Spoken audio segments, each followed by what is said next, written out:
लीजिए सुनिए देवकीनंदन खत्री के लिखे उपन्यास कटोरा भर खून का चौथा भाग मेरी यानी हर्षपाल की आवाज में।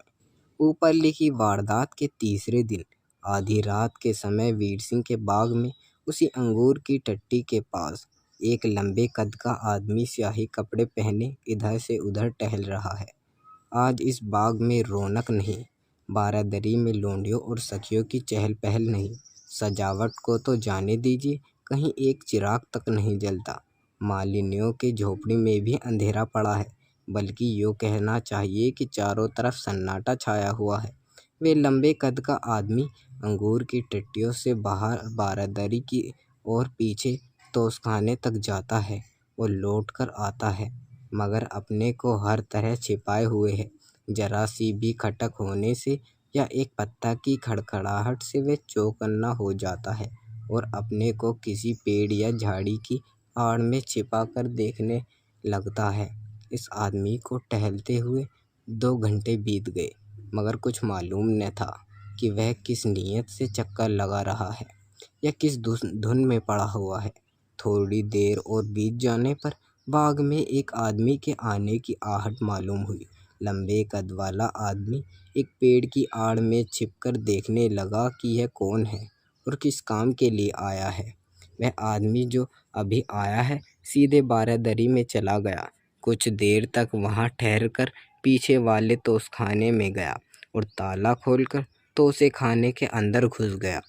थोड़ी देर बाद एक छोटा सा डिब्बा हाथ में लिए हुए निकला और ताला बंद करके बाग के बाहर की तरफ चला। वह थोड़ी ही दूर गया था कि उस लंबे कद के आदमी ने, जो पहले से घात में लगा हुआ था, पास पहुंचकर पीछे से उसके दोनों बाजू मजबूत करके पकड़ लिए और इसे जोर से झटका दिया कि वह संभल न सका और ज़मीन पर गिर पड़ा। लंबे कद का आदमी उसकी छाती पर बैठा और बोला, सच बता, तू कौन है? तेरा क्या नाम है? यहाँ क्यों आया और क्या लिए जाता है? एकाएक ज़मीन पर गिर पड़ने और अपने को बेबस पाने से वह आदमी बदवास हो गया और सवाल का जवाब न दे सका। इस लंबे कद के आदमी ने एक घूंसा उसके मुंह पर जमा कर फिर कहा, जो कुछ मैंने पूछा उसका जवाब जल्दी दे, नहीं तो अभी तेरा गला दबाकर तुझे मार डालूंगा।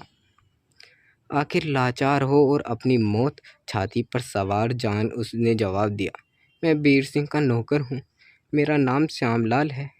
मुझे मालिक ने अपनी मोहर लाने के लिए यहाँ भेजा था, सो लिए जाता हूँ। मेरा कोई कसूर नहीं है। मालूम नहीं आपने मुझे क्यों। इससे ज़्यादा वह कह नहीं पाया था कि उस लंबे आदमी ने एक घूंसा उसके मुंह पर जमा कर कहा, हरामजादे के बच्चे, अभी कहता है कि मैंने कोई कसूर नहीं किया। मुझी से झूठ बोलता है, जानता नहीं मैं कौन हूँ। ठीक है, तू क्यों कर जान सकता है कि मैं कौन हूँ? अगर जानता तो मुझसे झूठ कभी न बोलता। मैं बोली ही तुझे पहचान गया कि तू वीर सिंह का आदमी नहीं है, बल्कि उस बेईमान राजा करण सिंह का नौकर है, जो एक भारी जुल्म और अंधेर करने पर उतारू हुआ है। तेरा नाम बच्चन सिंह है। मैं तुझे इस झूठ बोलने की सज़ा देता और जान से मार डालता, मगर नहीं, तेरी जुबानी उस बेईमान राजा को एक संदेश कहला भेजना है, इसलिए छोड़ देता हूँ। सुन और ध्यान देकर सुन। मेरा ही नाम निहार सिंह है। मेरे ही डर से तेरे राजा की जान सूखी जाती है। मेरे ही नाम से ये हरिपुर शहर काँप रहा है और मुझी को गिरफ्तार करने के लिए तेरे बेईमान राजा ने वीर सिंह को हुक्म दिया था, लेकिन वह जाने भी ना पाया था कि बेचारे को झूठा इल्ज़ाम लगाकर गिरफ्तार कर लिया।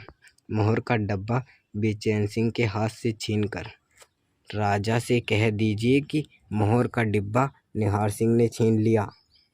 तू निहार सिंह को गिरफ्तार करने के लिए बेता ही फौज भेज रहा है। न मालूम तेरी फौज कहाँ जाएगी और किस जगह ढूंढेगी। वह तो हर दम इसी शहर में रहता है। देख, संभाल कर बैठ, अब तेरी मौत आ चुकी है। यह न समझियो कि कटोरा भर खून का हाल निहार सिंह को मालूम नहीं है। बच्चन, कटोरा भर खून कैसा?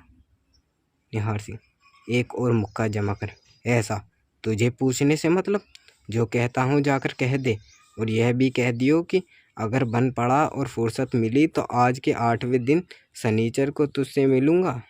बस जा। हाँ, एक बात और याद आई। कह दियो कि जहाँ कुंवर साहब को अच्छी तरह बंद करके रखे, जिससे भांडा ना फूटे।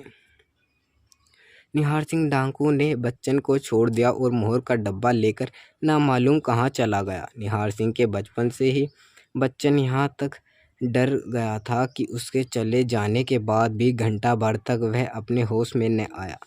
बच्चन क्या, इस हरिपुर में कोई भी ऐसा न था जो निहार सिंह डाकू का नाम सुनकर काँप न जाता हो। थोड़ी देर बाद जब बच्चन सिंह के होश हवास दुरुस्त हुए, वहाँ से उठा और राजमहल की तरफ रवाना हुआ।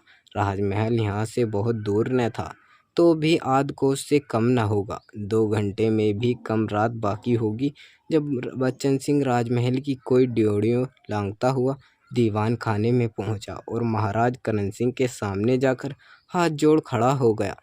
इस सजे हुए दीवान खाने में मामूली रोशनी हो रही थी। महाराज किमखाब की ऊंचाई गद्दी पर, जिससे चारों तरफ मोतियों की झल्लार लगी हुई थी, विराज रहे थे। 2 मुसाहिब उसके दोनों तरफ बैठे थे। सामने कलम, दवात, कागज और कई बंद कागज लिखे हुए और साधे हुए मालूम थे। इस जगह पर पाठक लोग कहेंगे कि महाराज का लड़का मारा गया है। इस समय वह सूतक में होंगे। महाराज पर कोई निशानी गम की कोई दिखाई नहीं देती। इसके जवाब में इतना जरूर कह देता हूँ कि पहले जो गद्दी का मालिक होता था, प्राय वह मुर्दे को आग नहीं देता था और न स्वयं क्रियाक्रम करने वालों की तरह सिर मुंडवाता था। अब भी कई रजवाड़ों में ऐसा ही दरूस चला आ रहा है। इसके अतिरिक्त यहाँ तो कुंवर साहब के मरने का मामला ही विचित्र था, जिसका हाल आगे चलकर मालूम होगा। बच्चन ने रुककर सलाम किया और हाथ जोड़कर सामने खड़ा हो गया। नरसिंह डाकू के ध्यान से डर के सारे वह अभी काँप रहा था। महाराज, मोहर लाया? बच्चे, जी लाया तो था, मगर राह में निहार सिंह डाकू ने छीन ली। महाराज, निहार सिंह? बच्चन, जी हाँ महाराज। क्या वह अभी इसी शहर में आया हुआ है? बच्चन, जी हाँ, वीर सिंह के बाग में ही मुझसे मिला था। महाराज, साफ साफ कह जा, क्या हुआ? बच्चन ने वीर सिंह के तोसे खाने से मोहर लेकर चलने का और उसी बाग में निहार सिंह से मिलने का हाल पूरा कहा।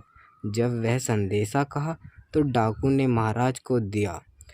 थोड़ी देर के लिए महाराज चुप हो गए और कुछ सोचने लगे। आखिर एक ऊंची सांस लेकर बोले, महाराज, यह शैतान डाकू ना मालूम क्यों मेरे पीछे पड़ा हुआ है और किसी तरह गिरफ्तार भी नहीं होता। मुझे वीर सिंह की तरफ से छुट्टी मिल जाती तो कोई न कोई तरकीब इसकी गिरफ्तार करने की जरूर करता। कुछ समझ में नहीं आता कि मेरी इन कार्रवाइयों का पता उसे क्यों कर लग जाता है, जिन्हें मैं बड़ी होशियारी से छिपा कर करता हूँ। हरि सिंह की तरफ देखकर, क्यों हरि सिंह, तुम इसके बारे में कुछ कह सकते हो? हरि, महाराज, उसकी बातों को क्या कुछ अकल चाहिए, मैं क्या कहूँ? महाराज, अफसोस, अगर मैं रियाया वीर सिंह की मोहब्बत न रखती तो मैं उसे एकदम मार देता, मगर जब तक वीर सिंह जीता है मैं किसी तरह निश्चिंत नहीं हो सकता। खैर, जब वीर सिंह पर एक भारी इल्ज़ाम लग चुका है, परसों अब मैं आम दरबार करूँगा। रियाया के सामने वीर सिंह को दोषी ठहरा कर फांसी दूंगा। फिर उस डाकू से समझ लूँगा आखिर वह हरामजादा है क्या चीज़। महाराज ने आखिरी शब्द कहा ही था कि दरवाजे की तरफ से यह आवाज़ आई, बेशक वह डाकू कोई चीज़ नहीं है, मगर एक भूत है जो हरदम तेरे साथ रहता है और तेरे सब हाल जानता है। देख, इस समय यहाँ भी आ पहुँचा। यह आवाज़ सुनते ही महाराज काँप उठे, मगर उनकी हिम्मत और दिलावरी ने उन्हें यह हालत में देर तक न रहने दिया। मयान से तलवार खींचकर दरवाजे की तरफ बढ़े। दोनों मुलाजिम लाचार साथ हुए, मगर दरवाजे में बिल्कुल अंधेरा था, इसलिए आगे बढ़ने की हिम्मत न हुई। आखिर यह कहते हुए पीछे लौटे कि नालायक ने अंधेरा कर दिया। अभी आप सुन रहे थे देवकीनंदन खत्री का लिखा उपन्यास कटोरा भर खून का भाग 4 मेरी यानी हर्षपाल की आवाज़ में।